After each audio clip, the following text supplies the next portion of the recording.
بطولة الكونفدرالية اللي الزمالك خدها السنة دي شبه بطولة الكونفدرالية اللي الزمالك خدها في 2019.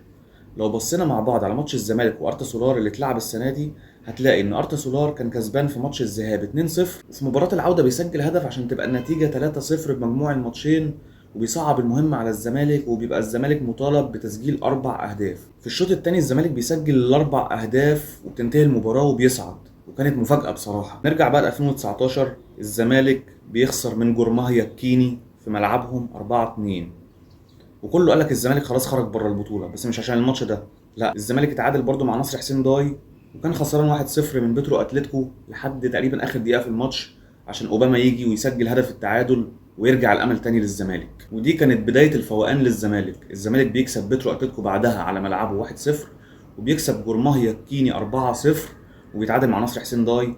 بعدها بيلاعب حسنية أغادير وبيكسب حسنية أغادير، وبعدها بيلاعب النجم الساحلي وبيكسب النجم الساحلي، وبعدها بيوصل للنهائي وبيقابل نهضة بركان وبيكسب نهضة بركان وبياخد البطولة. اللي عايز أقوله إن الشبه بين البطولتين دول هو إن الناس بعد ما كانت بتقول إن الزمالك خلاص خرج من البطولة، سواء في البطولة بتاعت السنة دي أو البطولة بتاعت 2019، الزمالك بياخد البطولة في الآخر.